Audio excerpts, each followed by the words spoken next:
This is the Soul Podcast, the honey butter of podcast. I'm King Sejong, reminding you that dong means neighborhood and goo means district.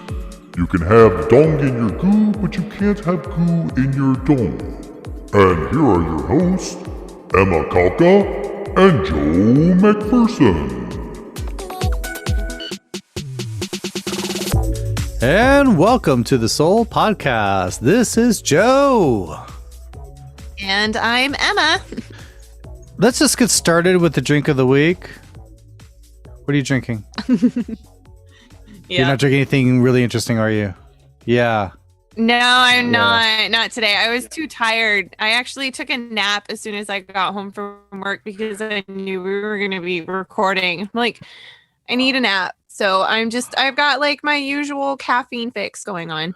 Okay, you have yourselves a Coca-Cola. I have my usual Playground Session IPA. Yeah, Joker Pale Ale. So it's a Joker Pale Ale. Oh, okay, I thought it was Session IPA. But anyway, the Joker Pale Ale is great. Yay! My friends at Playground. Yay! Yeah. Nothing from Amazing Brewing Company, I'm sorry to say. So we're going to do something interesting today. We are, as I remind you, we are live on YouTube at youtube.com/zenkimchi. And we already have a very active chat room at the moment. We will interact with the chat room if whenever possible. And we may even bring someone live on the show. How exciting. Who knows what's going to happen tonight? Outside of Pippin potentially being a butthead again. Oh, Pippin, He's still the whining. dog. I'm not sure if you can hear him. The dog is whining. I cannot hear. Cannot hear the dog at all. Okay, good. All right. Good. Okay. He's not being. If he starts barking, then I might have to toss him into the other room. But so far he's behaving. I hear this week we have 3 more weeks of social distancing. Because, this is what I think is interesting. No, I don't think they get it. They're waiting for, there's 3 more weeks of social distancing because they're waiting for numbers to stabilize. But on the other hand, I would say 3 or 4 months of having the same number of new cases every day, that's pretty stable. We're pretty stable. Like I think they really, really, really want numbers to drop below 500 and stay below 500. Yeah. But at this point, I think because there's just so much kind of like pandemic fatigue going on. Yeah. That it's really hard for people to get on board and stick with like all the social distancing rules. I believe. Yeah. And I don't think we're really going to start seeing a significant drop in cases until a larger portion of the population gets vaccinated. Until that happens. Yeah, I think we're just gonna be stuck in this sort of like 500 to 700 range purgatory, to be honest. Purgatory is the word I would use. Yeah. Yeah, but there are some positives. You know, the death rate, the fatality rate drops pretty much every single day.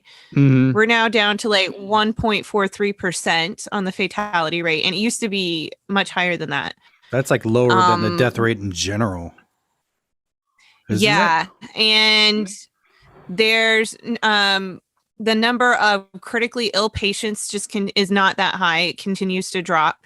And the beds are not being overrun. So they're like, we can't seem to drop below 500, but there's also kind of these sort of other kind of positives, not like positive, but more positive, so that they're taking into consideration. And I think once they get into general population getting vaccinated, which they're supposed to start getting into in June, like all the elderly people, Yeah.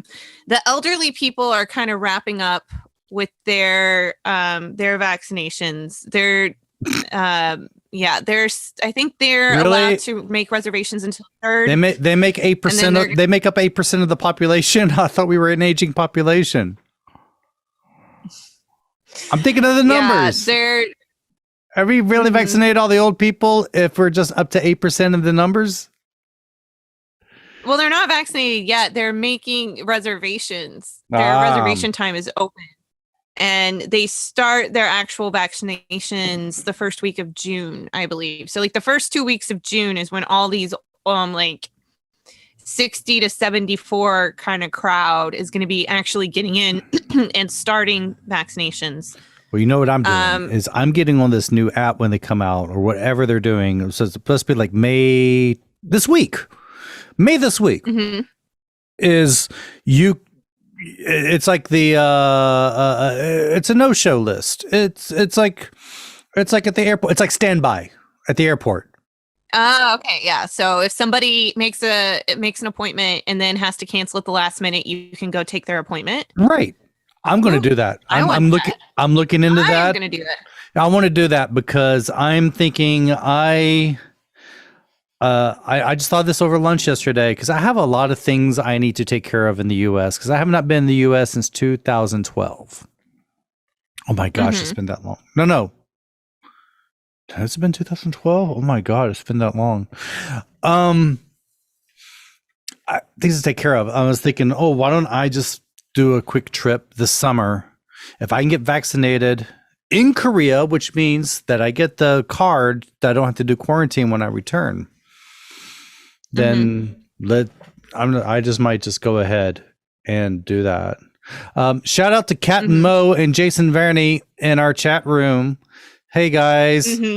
I know Jason might have to go in a bit. Cat and Mo sticking around. Drinking some amazing brewing company. Tipple as well. Yeah. I'll remind everyone that if you do enjoy the show, we do have a Patreon if you do want to support the show, and you do get extra things. You get all of our back episodes, and if we get enough patrons, we'll start increasing our rewards. But yeah, join. It's just $5 a month. $5 a month helps us. Not much. Helps us keep the lights on. Yup, that it does. Oh man. I seriously, I'm just, I got it now. I really just want to go out. I just want to do something so badly, but I don't want to like be irresponsible. It's getting me now. Yeah. A lot of people, like I said, it's like fatigue. It's social distancing fatigue is a thing. And now that this weather is getting warmer and nicer, like people are going out more, like, the river parks are pretty crowded during the day now, and people are still going to the bars and restaurants because they can stay open until about 10. So people are still going there, during opening hours.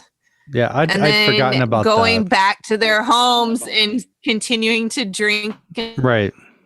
And socialize at home. So, yeah.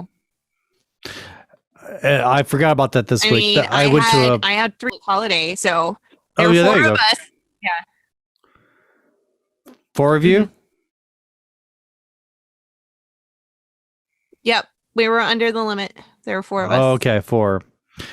Yeah, now that our office is getting larger, we're having to like divide into different groups when we go out for lunches.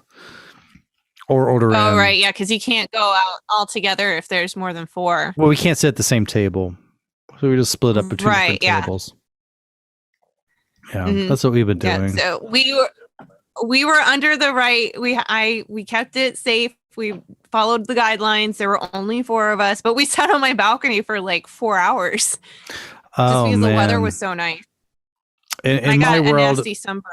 I'm getting more and more of just, it's not, my eyes were open a long time ago, but now like scraping off the outer skin of my eyes right now. I'm seeing so much of how messed up Korea's startup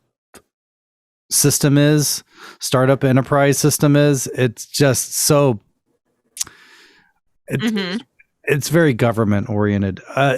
For example, it's like it's the opposite of Silicon Valley. It's the opposite of any innovation. For one thing, they're requiring a lot of to get funding. They're asking for patents all the time. You know who didn't have a patent when they were starting? Google, Facebook. Most any major software, anything used on the internet did not have a patent when they got started, much less when they got first round of funding. But they want patents. They want to prove that you have something. And how do you do that for software? That's the weird thing, is how you do that for software. On top of that, chaebols like Samsung have an army of lawyers sifting through patent applications all the time, trying to figure out which ones they can steal and which ones they can sue you out of. Because what they'll do is they'll just copy what you're doing, change it a little bit, fast track it through, and then they'll sue you once you start becoming profitable with your idea. It's like, they don't do that. It's my dealings. It's my dealings with them. Good. Yeah. That's not cool. It's the people that are in charge of handing out the money for the technology industry know very little about the technology industry. And we're just stuck with this. It's all about who can make the most busy, jargon-filled PowerPoint deck. And we were looking at PowerPoint decks that have succeeded in getting funding, and the average Silicon Valley PowerPoint deck is very minimalist. Usually 8 slides. That includes the title page and the thank you slide. There's usually very little wording. It's very minimalist because the person presenting the presentation you're supposed to be paying attention to the speaker. You're not supposed to be reading the slide as you're doing. Right. But the ones that win, they're 30 slides long. And each slide is filled with so much fluff and bullshit. They start off the slide by showing their corporate structure. Who the fuck is interested in who's the vice president and who's under the vice president?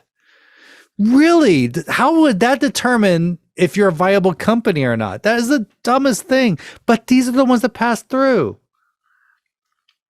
And there's no such thing as white space.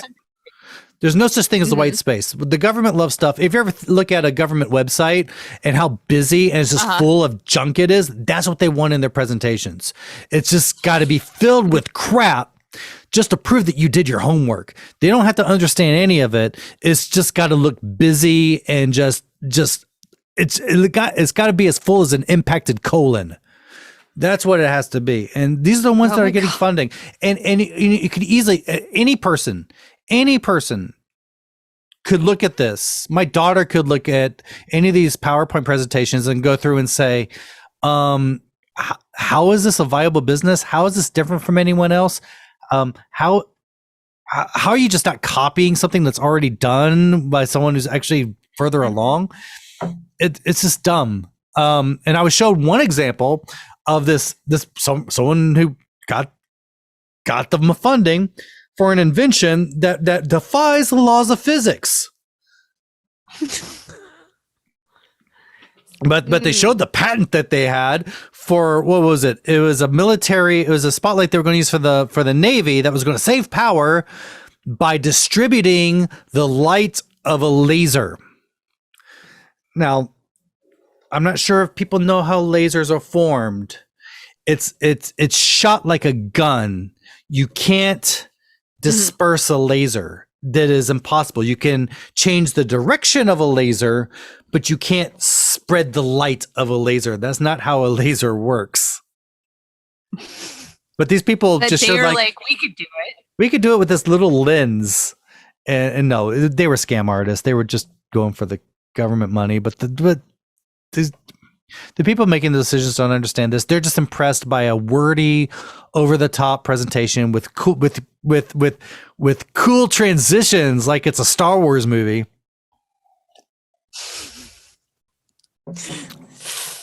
Well.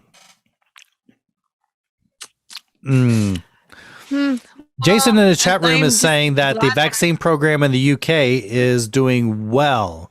I'm really happy. They're now starting with older people and are now down to mid 30-year-olds. Hey, that's almost you, Emma. I could get vaccinated in the UK now. It's almost me. Yeah. I mean, come on. I want to get vaccinated. In the UK, you wouldn't say that's good. You would say that was proper. It's proper. Yeah. I mean, so many people that I know in the States are completely finished with their vaccinations now. Yeah. Like people my age, people who are not working in the health industry. Like my sister was finished with her vaccinations like forever ago. My family's all done. My family's all done, except for the kids. Sure, yeah, I think all of my family, except for the younger kids, I think they're all vaccinated too. Yeah. Just but we have one more vaccine that's now approved in Korea. So Moderna, the one that we want. The luxury brand name vaccine. We know how Koreans love their brand names. It was approved today. Like their final approval went through today. So hopefully this will mean we can get more vaccines coming into the country, which will mean more people will be getting vaccinated. Well, Moon is currently in the States right now. He's going to have a summit with Biden tomorrow. Well, overnight our time. And vaccines are on the discussion table. Great. Because, the U.S. just came out and said that they're going to send a whole bunch of millions of vaccines to other countries around the world. Yeah. And Moon's like, hey, can we get in on this? Yeah. Now that it was interesting because now he's out in his hands the whole time. He's like, wait until the last minute to do anything about it. Yeah, and I mean, it was actually, I believe in the White House press briefing for Thursday. One of the reporters brought it up, because Moon was already there, and they're going to be doing the summit, and they were going to talk about COVID-19 cooperation, and they're like, so how they asked something along the lines of, well, what about these advanced countries that are now like, hey, give us vaccines? Yeah. And the spokesperson kind of tiptoed around that. Yeah. You know what? It's like Captain Mo in our chat room. Our government should have gotten on that train. Mm-hmm. True. Captain Mo in our chat room brought up something about Moon that, yeah, you're right. He's not like previous leaders in Seoul and the country. He's not gone for a legacy project yet. He's not taking a shot at immortality yet. I think he started off by trying to make progress with North Korea. And I'm saying we're seeing now that no matter what we do, that's just North Korea is just going to be North Korea. That's not going to work out. Yeah. Yeah. Yeah, so he's not building a canal, or not dredging rivers, turning an old overpass into a park, building a giant deflated beach ball and calling it a design plaza, building islands, building artificial islands that no one goes to on the Han River. In the Han River. Yeah. Yeah. That get flooded during every monsoon season. Yeah. So, yeah, I don't know. I guess this last ditch effort for vaccines is going to be his legacy project, maybe. Yeah. As long as he stays out of scandal. Yeah. Yeah.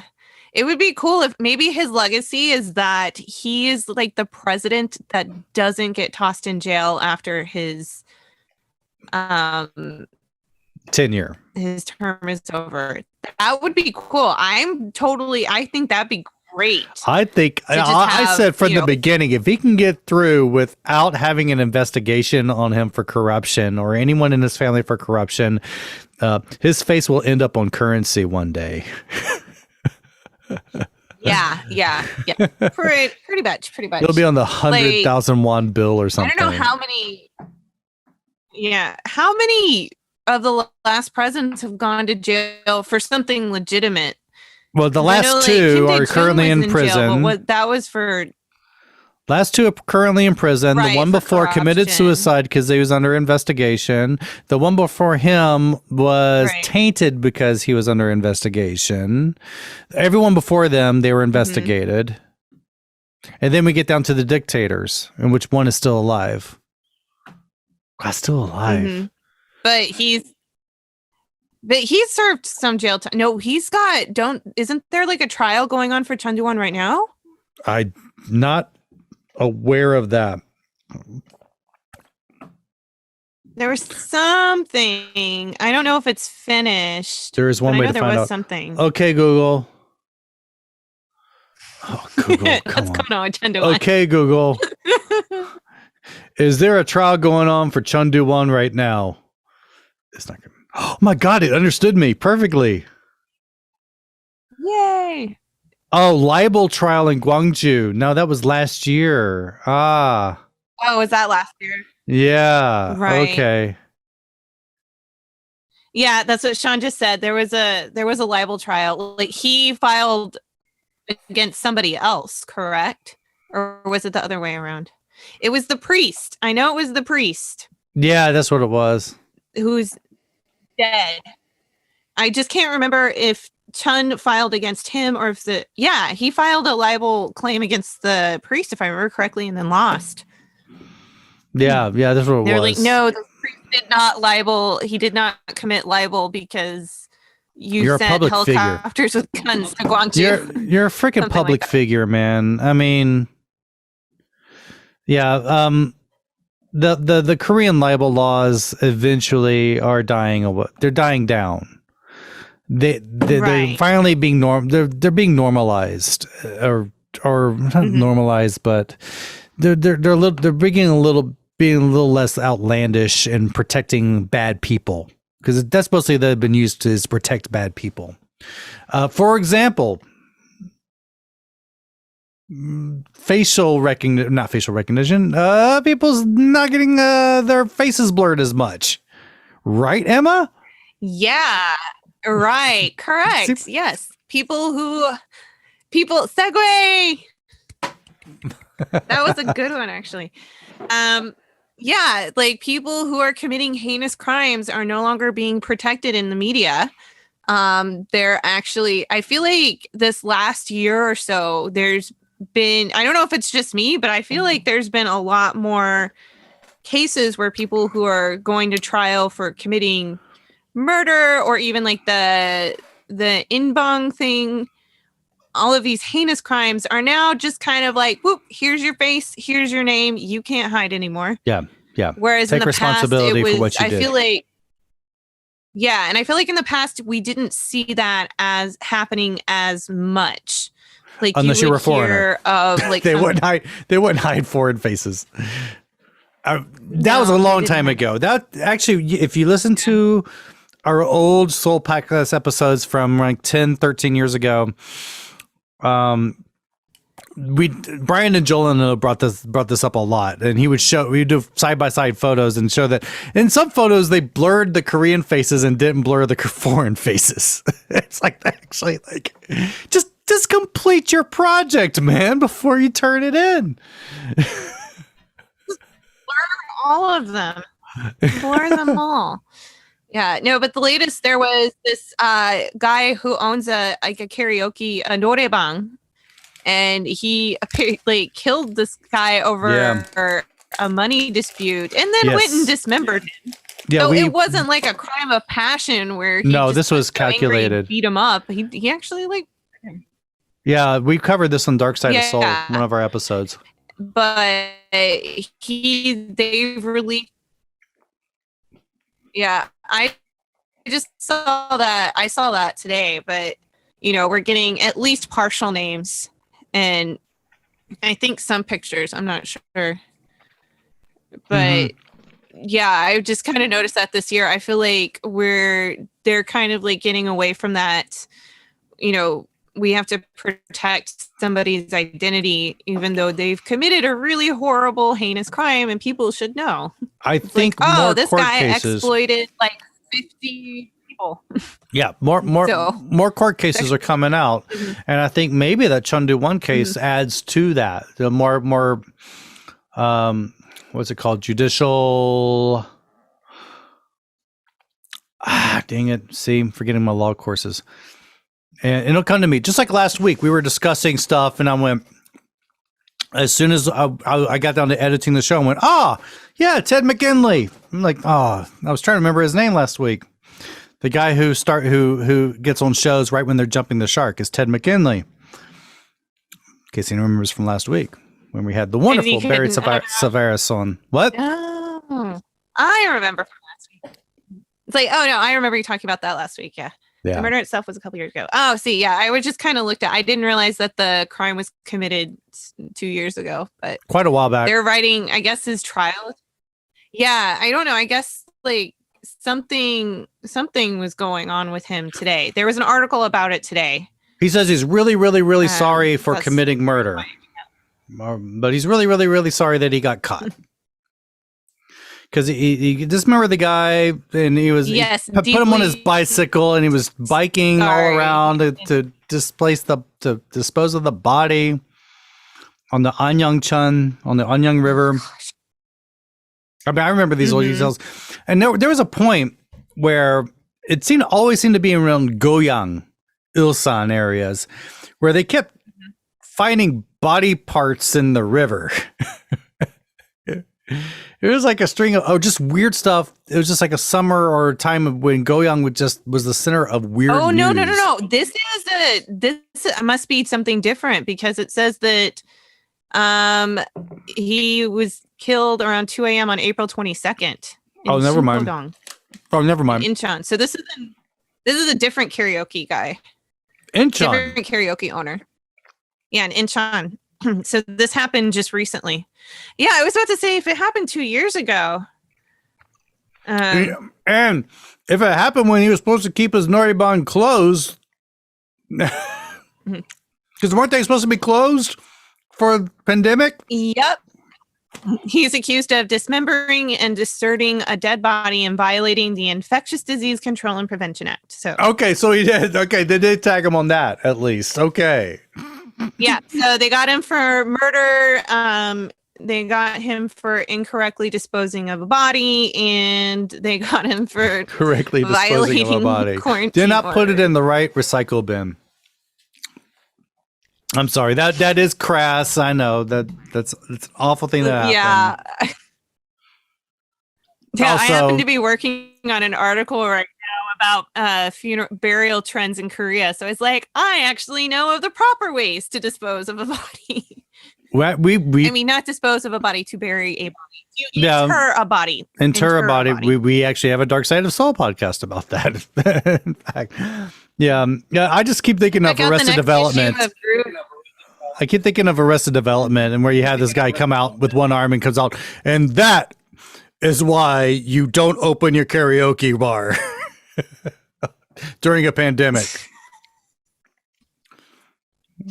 That is why you don't go to Onaribang during a pandemic.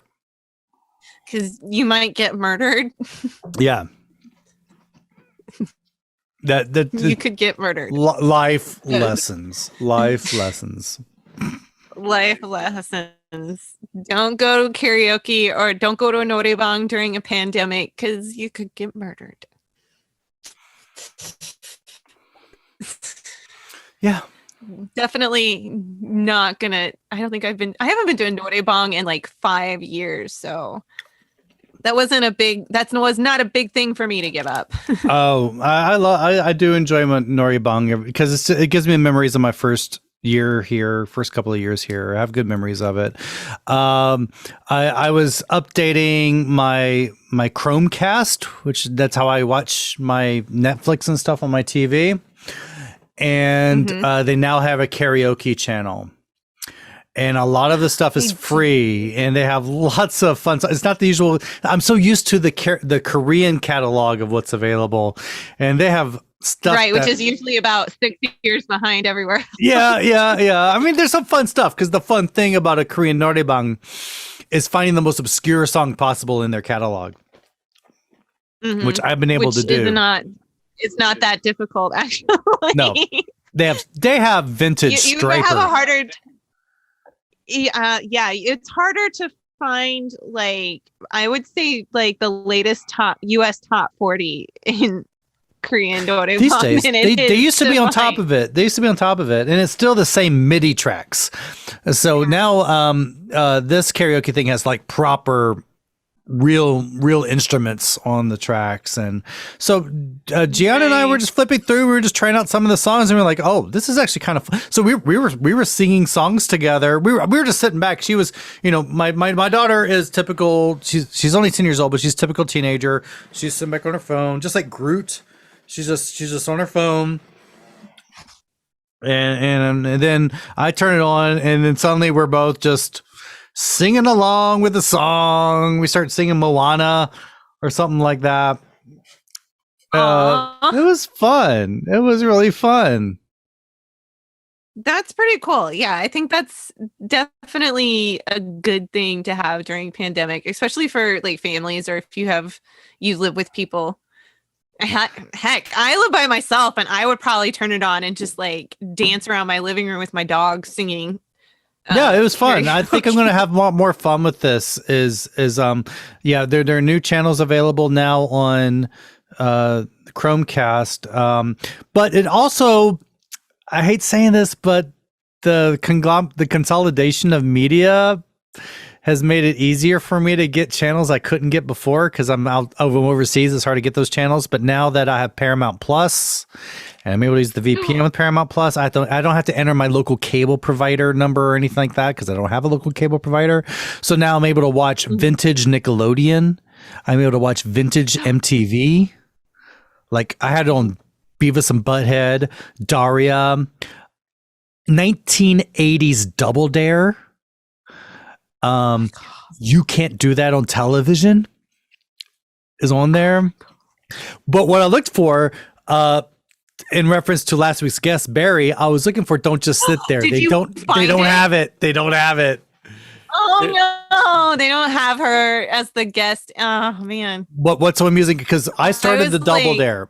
I started the Double Dare, and at first my wife and daughter were bored with it because the first round, it's easy questions, so everyone's answering the questions easily. So there's no physical challenges or anything going on there. But then they got to the second part, and the questions really, it's worse than Double Jeopardy. They really get hard. I couldn't answer a lot of them. So they were doing lots of physical challenges, and then they were doing that final obstacle course. Now, this is where it's fun. If you've never watched Double Dare, if you weren't alive in the 80s, that is fine. You should watch this for the amusement. The amusement of seeing the prizes that they were offering back in 1986, like a VCR and a color TV, and this poor RCA model, or oh my gosh, a skateboard with a new fishtail design. Wow. It was great, but that was a really good show. Gosh. Watching the show again. It really still is. It still was good. And Mark Summers, looking back, Mark Summers was a really good game show host. Mm-hmm. Well, and you know what? Did you hear what they're bringing back? Legends of the Hidden Temple. Oh, yeah. So that was after my time, but I did see a few episodes. That was really good. That was me. That was my Nickelodeon generation was Legend of the Hidden Temple. But they're bringing it back. They're going to remake it, but they're doing it for adults. So I guess people my age who grew up watching it, now they're like, now you have another chance to do it. Oh, that's great. So it's coming. It's going to be, they're doing a revival, I guess, by the CW. It's going to be on the CW. On the CW. And it's going to be like it says describe. Yeah. I started introducing the girls. Described as a supersized and reimagined adult. Mm-hmm. I started introducing the girls to Ren and Stimpy, and I hear they're redoing it. They're reviving it, rebooting it. Oh. And Ren and Stimpy is, oh, really? I was explaining to Gian, this is the precursor to SpongeBob. This is the same people who created SpongeBob. This is when they first got their start. And It's still funny. Ren and Stimpy still holds up. That was great. Powdered Toast Man. It's been a long time. Wasn't it kind of raunchy? It was very raunchy, and it still is raunchy. I mean, we started off with Powdered Toast Man, and to make their toast, he brushes dandruff off of his arms, and then he farts powder onto their toast. And it's like, yeah, because I remember Ren and Stimpy and Rocco's Modern World. I remember watching that, and like looking back as an adult, I'm like, why did my parents know that I was watching this? Like, I feel like loved it. I feel like there was a point in time when I was watching Ren and Stimpy and Rocco, and I'm like, if my parents must have not known that I was watching this, because I don't think they would have let me watch this if they actually knew. Yeah, I was like, maybe also, again, my mom like got something about Mary. Mom thought something about Mary. Oh my god, that is not. I'm the oldest kid. I'm 14 years old, and we're having family movie night, and Mom puts in something about Mary, and it gets to the infamous hair gel scene. And I know what it is, but I don't want my parents to know. Yeah, that's the embarrassing thing. And and they're on the other side of the living room, and they're like, holy shit, I can't believe we're letting our children watch this, but maybe they don't know. So they're just like nervous. My mom is like nervously eyeing me and my sister on the other side of the room. And my brother was like 5 or 6. So doesn't get whatever. It. He's doesn't just like, no. But like, I'm 14. My sister's about, 10 or 11. And my mom is just nervously looking over at us from across the room. And I'm just like, I can't laugh. And if I laugh, I don't know what I'm supposed to do. So I just like start shoving popcorn in my mouth. I can't, because I know this is going to lead to, the awkward birds and the bees talk. And we've already kind of had a version of that. And they don't want to do it. Want another one. They want to do that talk either. They don't want to do it. I don't want to have this conversation. So it's just like it's just silence. And I can hear like my dad trying so hard not to laugh. He's just like, okay.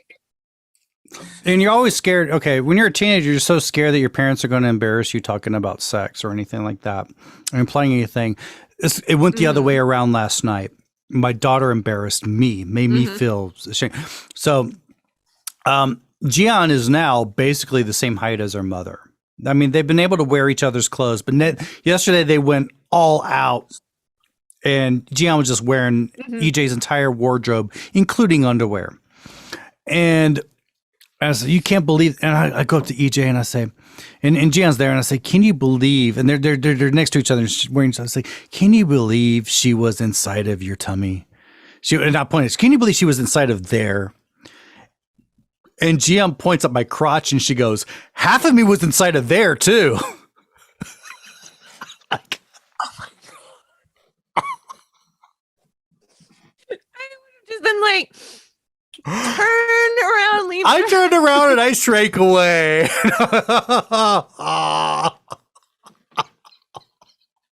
Have we had this talk, sweetie? Sean. Oh, Sean. Honey, when a man loves a woman, he makes her hair gel. Yeah. Anyway.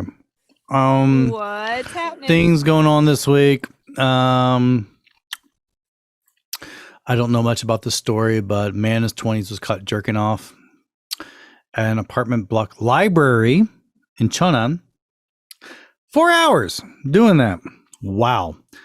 While staring at children reading books.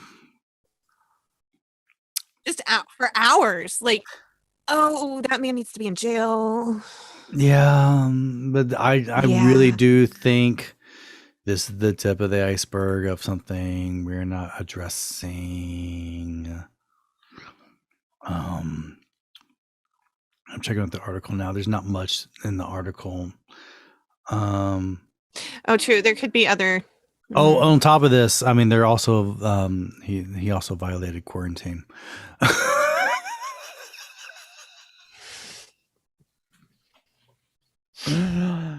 Jerking off in a library in front of children, and he violated quarantine. Well, this is where we're finding out. Was he not wearing a mask? Yeah, with Mr. Murder Guy too. Is like we're just going to, if we can't get you on anything, we're gonna get you on the quarantine thing because we know that one sticks. We'll get you on violate.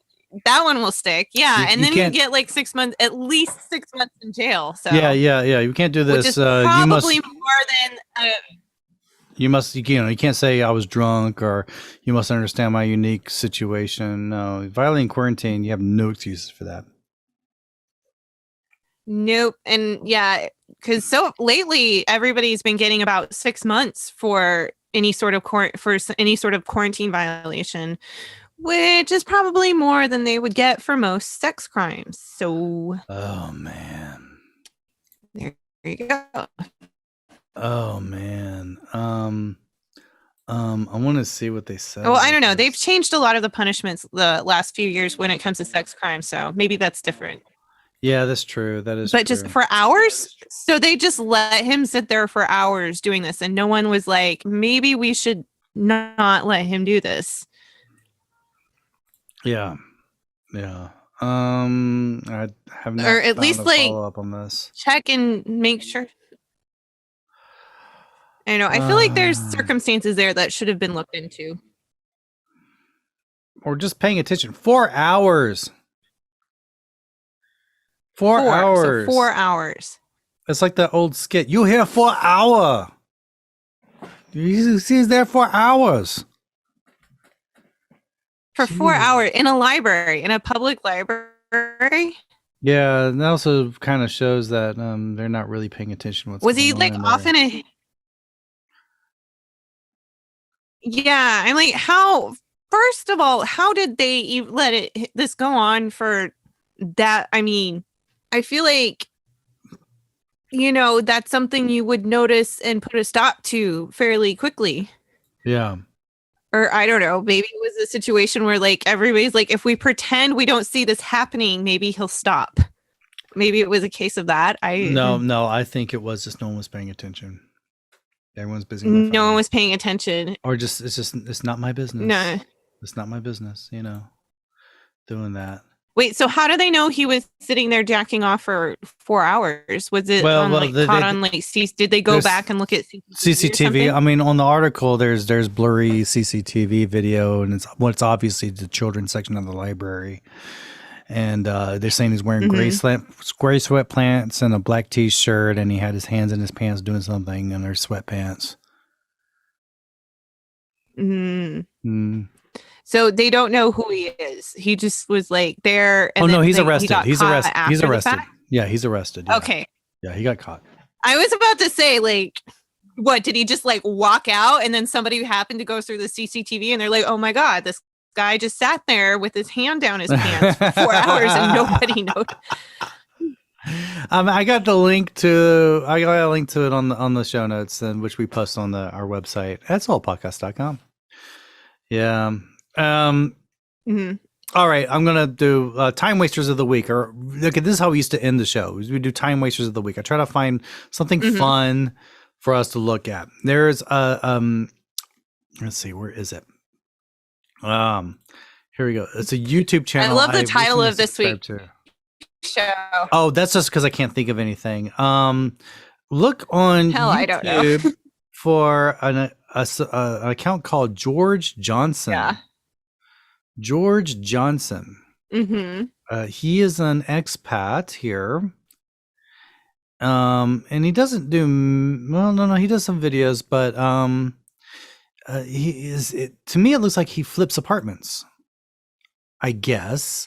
But he renovates Seoul apartments.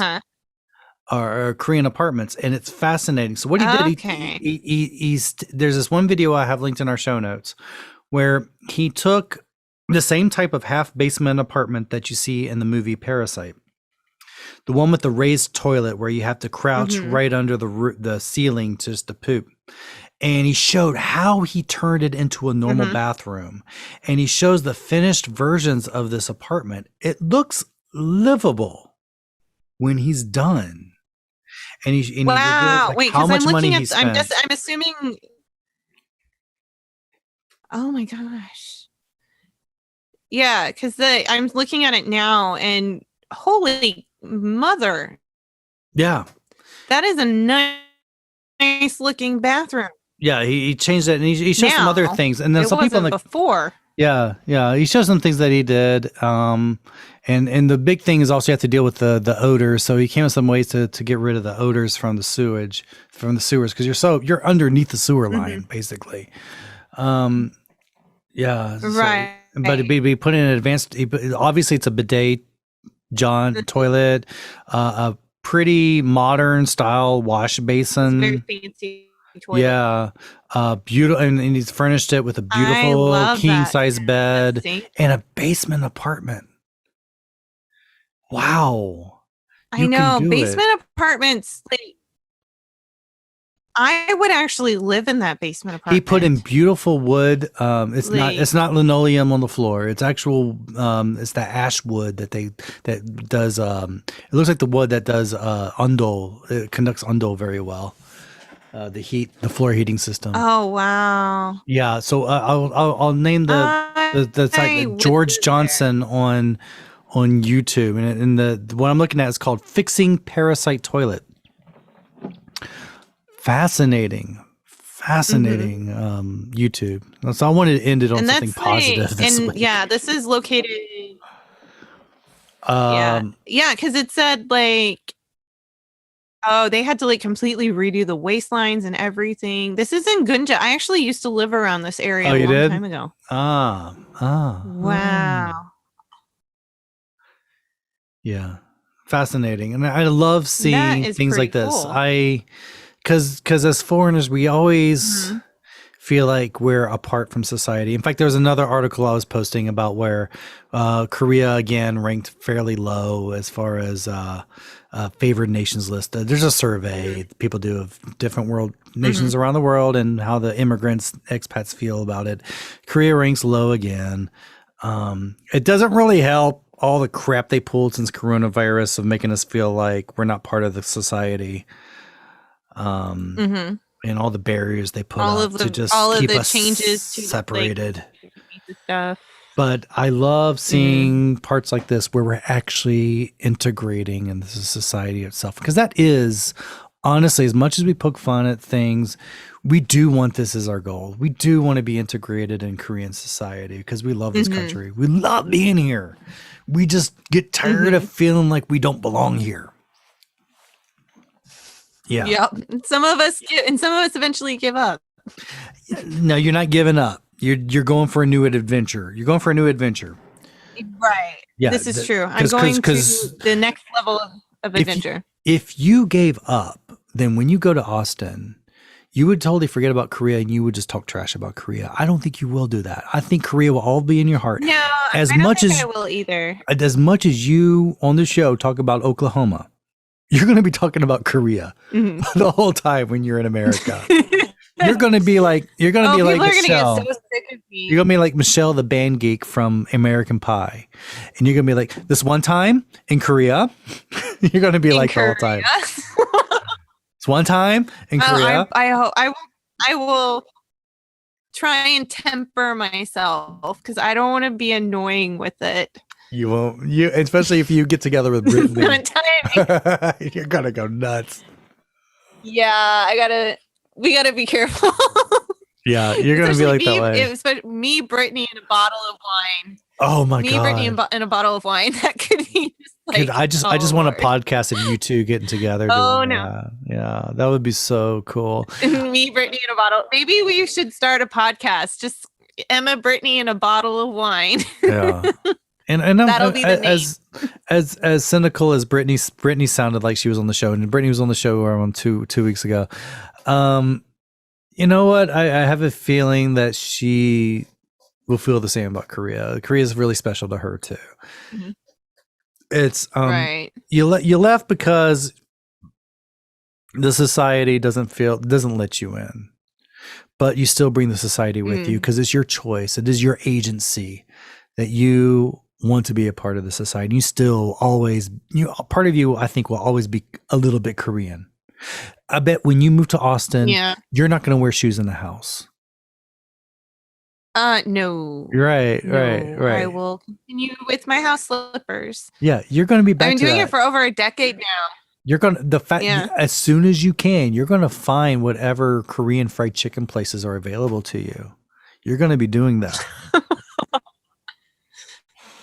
You're going to be possibly. Doing that. I don't eat fried chicken very much, but you're going to miss it as soon as it's not available to you. It's like me and Taco Bell. Didn't do Taco Bell in the States that much, but as soon as it's put away, I want Taco Bell again. But you're going to go nuts with Waffle House. Taco Bell. This is true. Oh my God, Waffle House. Yeah, you're going to go nuts with things. Waffle House. And barbecue. Yeah, I'm going to have to like join a gym or something so that I don't gain massive amounts of weight with all the food that I haven't been eating for the last decade. Yeah. Well, you'll do it and then you'll be like, okay, it's here. And then you'll just move on and then you'll be like, I miss Kyochon chicken. Oh. I predict you're going to be like that. You're going to be like that. And you're like, oh my God, there's kimbap. Yeah. Oh my God, there's kimbap. Yeah. I miss kimbap. You're going to be like that. You're going to be, oh my God, there's an H Mart. Like, there's an H Mart here. I'm going to go buy so much sundae. Yay. You're going to be that way. I have a feeling. And after a week, I'll be like, all right. Yeah, after a week, I'll be like, all right, I'm over it. I'm good. Yeah. It's like integrate like the America and the Korea in my life. Yeah. So it's always going to be a part of you. Yeah. Well. Yeah. I